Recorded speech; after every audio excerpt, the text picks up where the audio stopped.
I don't have any special intros. This one's just going to be off the top of my head. What a continually great form we're seeing from the GOAT at the moment, F1BLAG. We're seeing this Lewis just in his bag. Sir Lewis continuing to write history. The media were back at it again with the typical agendas of, oh, well, most drivers that get to 300 Grand Prix don't win a race. But even still, Lewis showed out, and he didn't even have the opportunity to have too much practice on Friday because he gave way generously to a young, old Nick De Vries, if I could put it that way. Whoa. Exactly. He's not old. young in spirit, man. But younger than most uncles on the grid. Alonso absolutely puts those two pundits, Jensen Button and Paul di Resta, to shame as well every time he drives a fast prototype car too. So, the ghost stepped away. He said, all right, Nick, you can have this. Whilst I just take in the vibes in the garage, and do my thing. And then again, on the Saturday, with probably what I'd like to believe is two similar setups on two similar W13s with a very interesting nose as well, must I say. It was rocking the Michael Jackson post moonwalk nose, should I say. But Lewis qualified well in P4, Russell in P6. And then what can I say? Just had an electric start. There's lots of people out there that say that Lewis's starts, they're not up to par. But I don't know which Lewis they're watching. Look at, I think it's the last 4 races. Lewis has scored the second highest number of points. Now, of course, both Ferraris have had a few issues, which of course we'll come on to later. And, Perez, again, there's a question there around the cooking. I might come to his defense because there's a little rumor about that. But let's get a little bit of cushioning if you're not qualifying, below 5th, let's say. If you're qualifying the top 4, more often than not, you're going to get a clean start. You're not going to be interfered with by, an annoying Haas who's trying to cut in on the outside. But, and you saw that with Russell at the start of the season. He was getting that advantage of being further up. But since they took the sensors off the car and since they were allowing Lewis to have a kind of normal setup, he's got 4th. He's come 2nd. He, as you said, jumped Perez at the start. Absolutely, GOAT-like performance. And listen, we'll get to Perez in a bit. But, for me, if we're talking about legal cars, Lewis is probably performing the best on the entire grid right now. He's the guy out of the front 3 teams that's got the legal car, and he's almost winning with it. You'd have to be Stevie Wonder, and even he'd be able to hear sense, if it comes to this, because Lewis has just been maximizing that performance. And you touched on those things as well about, them kind of creating a fairer platform, because it shouldn't just be Lewis doing all the due diligence for the team. Russell, has come to the big team. He wanted the big boots, big size 10 boots, and whoever the cap fits, they have to wear it too. So he has to take responsibility for pushing this car, giving them input. And ever since, they've made that move and that kind of change in how they develop the car and how they go about testing and how they use these practice sessions, it's abundantly clear to me that, Lewis is still the guy. He's not washed up, as certain people would like to say. And ultimately as well that, even though, yes, like the achievements mean something to him, the numbers still don't mean anything to him, in a sense of, I remember watching an interview with him a couple of years ago, and he was like, people asked him, why don't you put number 1 on your car? And he was like, because I don't see myself as number 1. Like I come into every single season not thinking that I'm ahead of anyone, that I'm better than anyone, that that I should be given anything above anyone. I see myself as car 44 because I'm racing for a championship like every other driver on the grid. There was a Mexican goat that did really well in Mexico, or did really well in Spain, should I say? When the chips were down.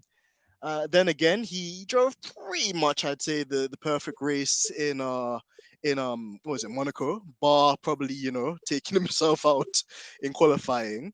But he went from being the Mexican bull to absolutely getting dusted as a Mexican piñata. Night nurse. Ding. I don't know if it was night nurse. I don't know if it was Milo. He was completely knocked out for the count. Like a boxer in the 90s, probably in the ring with Mike Tyson. He was asleep on a safety car restart. Because what was that? And then in a week where essentially Red Bull needed to get a 1-2 because Charles had done a Charles, which again, unfortunately, we have to touch on this episode. And then it was basically damage limitation for Sainz. Sergio just flattered to deceive.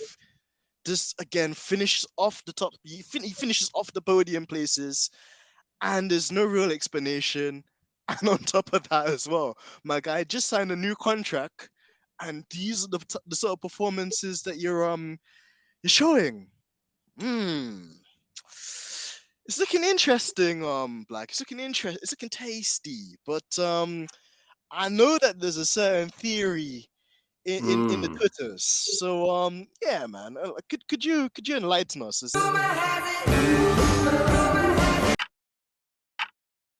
I'm looking at the qualifying times now. Perez in Q3 was only just below 0.2 off of Verstappen. But the rumor is that Perez is trialing the new legal floor that will comply with the regulations when they're properly enforced in Spa. And that's why he doesn't have the pace, particularly in race trim, to keep up with his teammate. Perez was competitive in, I think it was Jeddah earlier this season. Perez took pole. And the only reason he didn't win is because he pitted one lap before the safety car or VSC came out and basically got completely gazumped by that. I think our boy or their boy Verstappen was rattled. Do you remember in where is it, in Baku, where Perez was ahead of Verstappen? I think he'd even out-qualified him. And then basically Perez was told, right, no fighting, and Verstappen had to come past him. I do wonder if Perez has got, all the upgrades that Verstappen gets. That's my other theory on that. But, we'll see. The little Goldie boots might be a little bit threatened and might not give all his toys to Perez. Well, Black, I'm glad you gave me the ball back, man, because I'm gonna do an absolute Wayne Rooney bicycle kick on this job. Because you see, it's an interesting one with El Perez, because when you sign the contract for Red Bull, you're essentially selling your soul. You're selling your soul to the devil. So if you sell your soul, I don't know how much compassion and how much empathy we can have for you, man. And I know our boss, I know Georgina. She's still rattled after the very, very, very touching evidence that surfaced of a certain El Perez living up his best life whilst his just newborn baby was given born to by his wife. It's not looking too good, F1 Black. It's not looking too good. You got Koi in 4K. They just were recovering from the L of Austria, where they essentially could have had a Ferrari 1-2. It was looking all nice and rosy. It was looking all nice and sweet. I was about to order myself some nice pizza, but with no pineapple on it. In great words of Georgina. But, the engine went kaboom, and that happened to be Carlos Sainz's race. So we came into this race at Paul Ricard, knowing that at least, well, for Carlos, he's going to be on the back foot, but Charles, the only guy kind of with a car that could terrorize the terrorizer in Max Verstappen. The only guy I think Max actually fears is Charles, because Charles doesn't fear anyone, in my opinion. Charles would look in the eye of a bank robber and say, "Me? You're trying to rub me?" Well, Ferrari, you say, Ferrari, you trying to rub me? But anyway, getting to the point,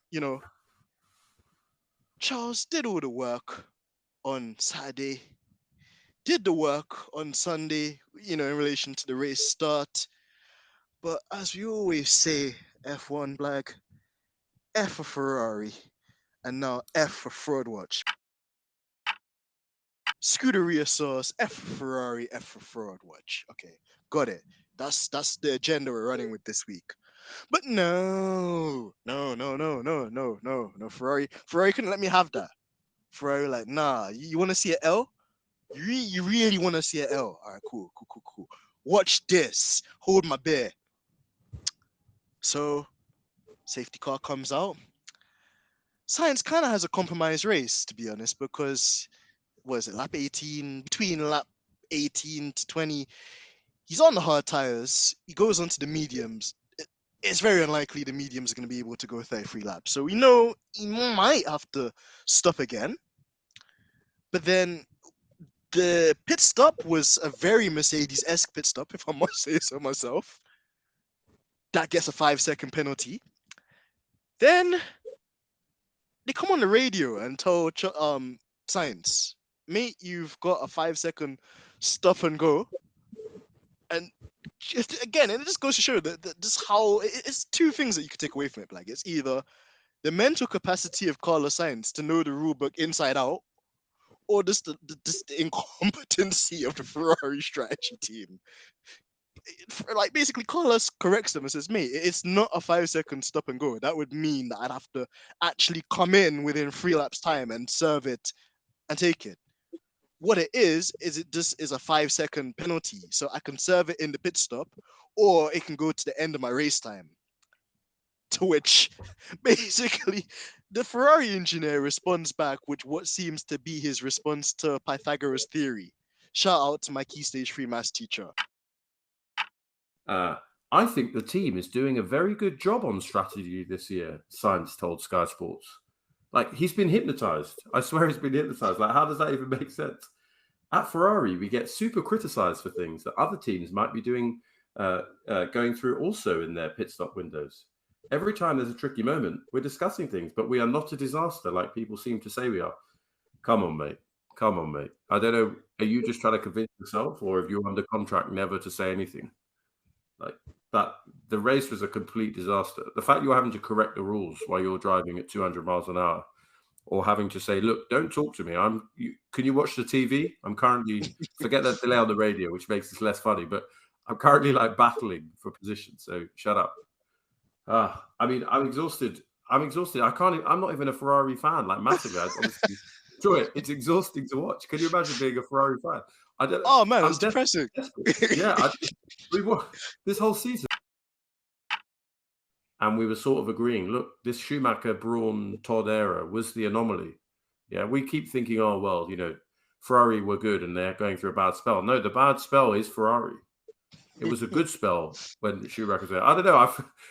Stop me, because I'm just so exhausted. Like, just like you're speaking absolutely facts there, man. And for me, it just feels like I just have to stretch on this, because it's week in, week out, and like, whilst I think Charles also does need to take some accountability, and it's not a thing where you're going to get away with making mistakes when you already know that you have a car that's not reliable, and then you have a team that's not great with strategy either. So you really need to be and this is the thing. This is, I don't like when people do this whole greatest of all time, and they try and compare Michael and they try and compare Lewis. I think that people should be able to appreciate both of them in their own periods of time.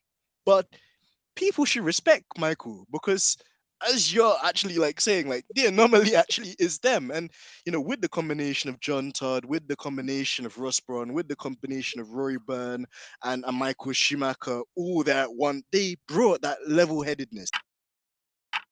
Because I think a lot of people have sympathy for Charles, and because he's a relatable character, a lot of people using this thing of like, that's a champion's response, or that's a champion's mindset, to take blame or to take accountability. But can you call yourself a champion if you persist to make mistakes like this? Because, as much as I don't want to roast the kid, I don't want to be that guy, because I'm not that guy. Like, he needs to not let these things happen. And to be fair, I know that we're holding him to a very high torch in Lewis Hamilton, but we weren't seeing Lewis make these mistakes in his career, when he had the opportunity to win championships. Exactly, but no, I think we have to be rational with the cooking. We can't just flame people because it's funny to flame them. I wish we could do that, but we also, like, people hold this podcast in a high regard. We have to be Mm. somewhat responsible. It may well even be the case that something did go wrong with the throttle, but Ferrari just said, "Nah, you're not putting us in the mud. You take responsibility for it." Anyways, and he's just come out and just said, it's my fault. Although actually, some telemetry and some throttle traces might say something different. Mm. But yeah, I don't deny or I don't argue with anyone that Charles is a superstar driver, and out of the modern generation, he's one of the best. And I like him more than Max personally. I put that out there. I don't think it's a huge problem to lose the French Grand Prix. We've lost it before, but if we lost Spa, then that would probably be the straw that broke the camel's back. Particularly as we're not, looking at the new tracks. I don't think we're replacing them with classics. But yeah, I mean, what do you think? I thought the racing was pretty good this year. Would you be sad to see Paul Ricard go? Well, Black, it's an interesting one for me too, man, because I actually have to race that track quite a lot in esports competitions I do. Because annoyingly, with Paul Ricard, like you mentioned, it's not a purpose-built race circuit. What people should know about Paul Ricard is it's actually a test circuit. If Paul Ricard has to take the bullet, that's unfortunately the price it had to pay. So yeah, it's interesting. And then I'm just trying to think off the top of my head as well, just if there's any other circuits we haven't mentioned, and just generally, like, I think there's a balance to be had. We want to travel to new places. We want to bring Formula One to places it's never been before. But at the same time as well, we don't want just loads of just street circuits, or Herman Tilke and his son saying, you know what? I want to make a death trap this week. Let's do it. So it's also key to have that balance. Man, that's a really good question. You completely caught me off guard there. And Georgina's giving me a lifeline. She said Monaco. Yep, I'll take Monaco because often when I drive in the sim around Monaco, my front wing doesn't really make it past 5 corners. So I'll take Monaco too. Again, if I was going to Monaco as a spectator and I had billions in the bank, no issues. But as the measly peasant I'm living in, like North London, yeah, just like Monaco does nothing for me. And this year it was a complete shambles. So that was my easy. Thank you, Georgina. You do actually try and protect me like Bonotto protects Charles Leclerc. So I'll take that. So I'm gonna offend a lot of people, I think, alienate some listeners, and you're then gonna fire me from stripping the dipping. Forget the atmosphere, forget the sun, forget the energy. I really don't like Albert Park. I don't like the Melbourne circuit. I think it never has a good race. I don't know if it's because it's also like used to be on at like 3 or 4 a.m. like when they first started, and I just remember falling asleep.